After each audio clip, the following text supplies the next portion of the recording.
It's as strong as a spell. I'll never tell. Yeah, I like you, that's for sure.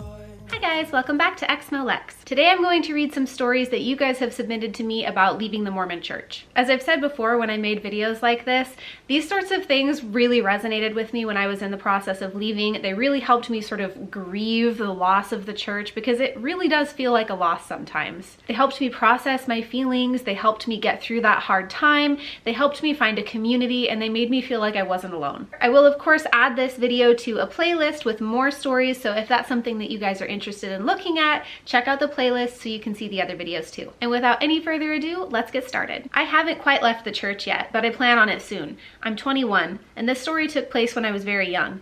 I had this best friend. She and I were in the same church, same ward, everything, but she passed away at a very young age. I was too young to understand, but I remember during sacrament and how they were talking about her and how God had saved her and has called her back to his kingdom. To me, it seemed weird, and when I was about 13, I was then told by a leader that when a child dies before the age of 8, they are saved. It didn't seem right to me at all, because no child should have to go through that. I was getting told that God had a plan and it was all part of his plan. This is one of those things that I feel like a lot of Mormons and even other religious people will often do when something tragic like this happens. Instead of just, grieving the loss as it is and empathizing with people who are having to grieve, a lot of the times they will say things like, well, it's all part of God's plan and they're in a better place now, they're with God. And I would say that for quite a lot of people, that really does not help. When my daughter was 3 years old, she had open heart surgery, and I made a video about this at the time, but there were a lot of people in my family and in my friend group at the time that said things like, I'm praying for her, or like, it's in God's hands and stuff like that. And it didn't help. It did not help. It made me feel worse, if anything. I didn't like the idea that there was like an outside force taking control of the situation. I was much more comfortable having confidence in the surgeon and in the doctors and nurses and the team that were surrounding my daughter at the time than I was, thinking about this magical mystic being that might have a plan for my daughter other than her,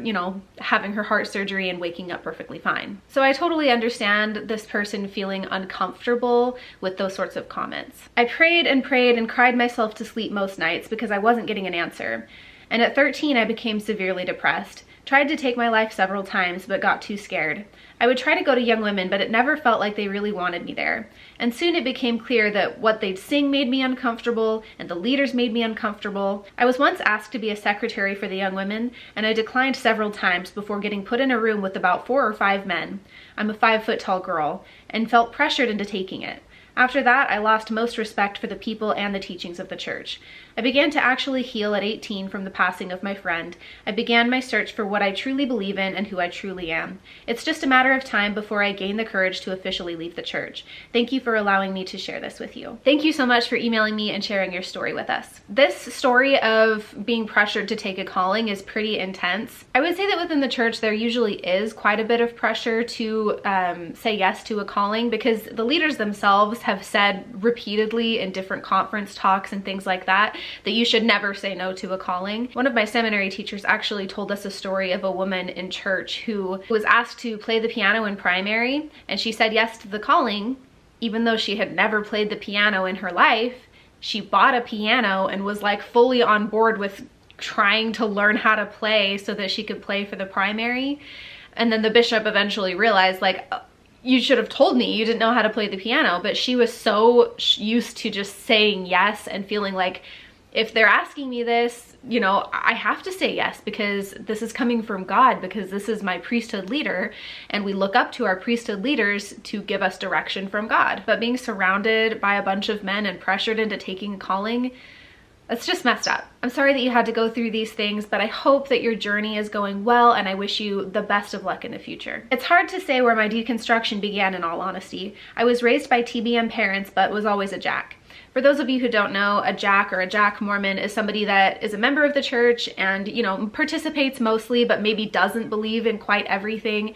Maybe they don't wear their garments sometimes, or they swear, or they watch rated R movies, things like that. Or maybe, they don't even go every week, but maybe they go like 3/4 of the time. Basically somebody who believes but isn't like really orthodox Mormon is a Jack. I questioned the church for the first time when I was 12. I went to my parents and they gave me an apologist answer. I tried to go to other people at varying times, but they attacked me for having questions. I never personally felt like I got attacked for having questions, but I did feel like there were a lot of times where if I had questions and I continued down a specific questioning path, eventually we would get to a point where they would be like, well, we don't have all the answers. We will find that out in the afterlife. We don't need to know everything right now.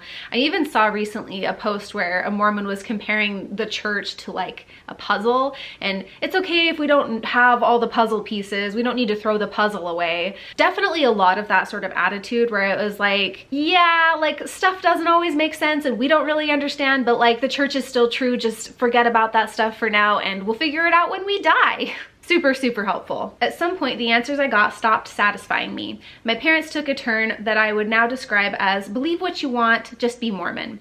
When I was in college attending BYUI, my world fell apart around me. I decided to go all in on religion, went to the temple and everything. My approach still rang a bit Jack, but it's the most TBM I've ever been. I don't know if I mentioned this before, but TBM is true believing Mormon. A few years later, I got married. Within a month of being married, I started looking for reasons not to go. It was the first time in my life I felt like I actually had a choice. I can definitely relate. By the time kids were in discussion, I was going once every few months in a good year. After my first was born, a cycle of guilt and shame started. I would desperately try to be a better Mormon, hate every moment, stop, and then feel the heavy weight of guilt. The hate I had for attending church was tenfold with kids. I told the lady at church and got help. At first, it made church close to my previous experience, but then it just got worse. Going to church was basically a guarantee of 3 days of tears. A lovely journey down the mom guilt rabbit hole. Then COVID hit. The guilt was still there, but a weight was lifted. If I turned on the service stream, it was background noise. When services returned to in-person, my lack of desire to go was worse than ever. The guilt was eating me alive. I finally reached a point I couldn't do it anymore. I decided to live 2 weeks as if I didn't believe and see how I felt. I'm gonna cut in really quick because I love this strategy. I think that there's a lot of Mormons who feel like they have to either be all out of the church or all in, and that's just really not how it works. If you are questioning or you are having a hard time, or if church is just not a good place for you, it doesn't make you feel good mentally, it's okay to take a break. It's okay to give it a little time, give it a little space. Don't go to church 1 week or 2 weeks. It's not going to end the world. If Mormonism is true, it'll still be true if you take a break. By the end of the first week, I knew I wasn't going back. I thought that I just needed to build a new foundation of faith. So I looked up a list of core beliefs of members and realized how few I believed. So I decided to start fresh and treat it all the way I would treat any news story. I looked up and read about the history of the church from church sources. I read the apologist stuff on the church site, etc. Then I read the anti-Mormon propaganda I'd been taught to avoid. Then I looked up non-biased historic info on the areas involved. Then I was done. Wanted nothing to do with the church, etc. Been watching videos like yours to help process it all though. I hear the phrase, "I'm not sure I ever really believed," often in the stories of others. That phrase, more than anything else, always resonates with me. My parents encouraged me to believe as I wanted to, but to be Mormon. I didn't realize how much I'd taken it to heart before. Tip for anyone listening with tithing struggles. First thing I convinced my husband of is how much we were overpaying for our tithing. We stopped paying because by our new standards, we'd overpaid for the year. We never started again. We switched to only paying 10% of our disposable income. The wording says 10% of your increase. My increase is disposable. My needs are not.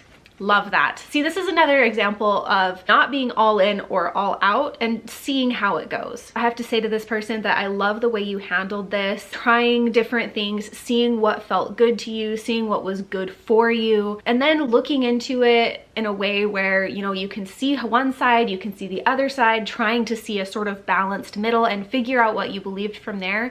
It's just an excellent way of handling a situation like this, and I think that's fantastic. I just found your YouTube a week or so ago. Don't know why, but I felt I need to share my leaving the church story. If I was still Mormon, I would say you felt the spirit. I was born and raised in the church, but I was never a I bleed sacrament water and green jello type Mormon. My parents were also not the type of people to force their kids to live by the church's expectations. When I decided I wanted to go on a mission, they were super happy, but they never tried to compel me to go. Watching all my friends leave is really what sparked the idea that a mission was where I needed to be. My mission was so fucking miserable. I struggled to go out and do missionary things. It got around the mission that I was lazy, but years later, a counselor I had told me that I wasn't lazy, I was just having my anxiety come out and say, howdy, for the first time. Big aha moment for me.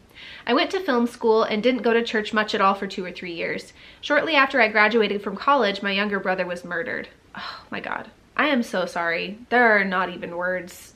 I freaked out and moved home. I began going to a singles branch with my best friend from high school. Honestly, this was the happiest I've ever been in the church. That didn't hold for too long. I struggled mightily with reconciling the person I knew myself to be with what was expected from me as a good Mormon. It felt like I was banging my head against a cement wall over and over and over. My depression and anxiety were amplified, and I felt like I was never going to measure up. My husband isn't at home right now, otherwise I feel like I would share this with him and he would completely resonate, because he's talked about this type of thing a lot with how he felt in the church, where he was one person, but the person the church expected him to be was somebody that he was not. Eventually, it got so bad that I decided I was just going to stop going to church. I wasn't willing to feel guilt over things that are a part of me, like my love of all kinds of movies or metal music. Again, just like my husband. I still believed the church was true, but I didn't fucking care. I felt that if it was so painful and soul-crushing to try to be true to who I am as a faithful, worthy Mormon, it didn't matter whether the church was true. If I was going to be constantly miserable trying to be churchy, then being churchy had to go. So I stopped going. Once I was out, the guilt and shame slowly ebbed away and I could take a more critical look at the church I was raised in. I don't feel like my shelf actually broke until I was out for quite some time. The last moment I ever considered it might be possible I might go back was at a Korn concert. I was standing in the pit and suddenly realized at that moment I was feeling everything they told me I was supposed to feel at church. I felt like I was where I belonged. I felt like I knew exactly who I was and why I was here on earth. I felt connected to something bigger than myself. All this hit me, and I'm not even that big of a Korn fan. Once I felt that, it was like, why do I even need religion? That was when I finally closed the door on not only the Mormon church, but every other church as well. So relate to that.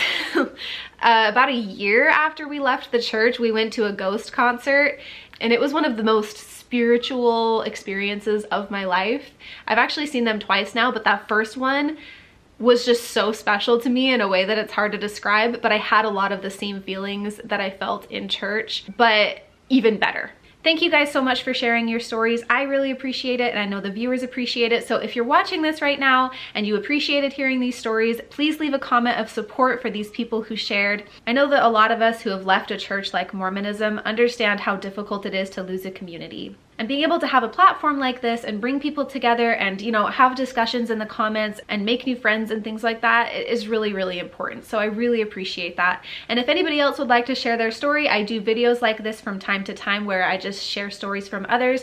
You can send me an email at exmolex@gmail.com if you want to share. Big thank you to my patrons for supporting the channel. I appreciate you guys so, so, so much. Extra special thank you to Craig Call, Doug Davis, Megan Haycock, Noble Monster Comics, Richard Kaner, Tans, and the Exmo Candle Company for supporting at the Demon tier on my Patreon. If you guys would like to support the channel and the work that goes into it, there are links to do so in the description below. I have Patreon, I have merch, I have collaborations with other ex-Mormon creators, I have a PO box, and I have a bunch of other stuff too. There's a lot of different ways you can help. Thank you guys so much for watching, and I'll see you next time. Bye! I'll never tell. Yeah, I like you, that's for sure. Never have to close the door. Been a long time, a year before. And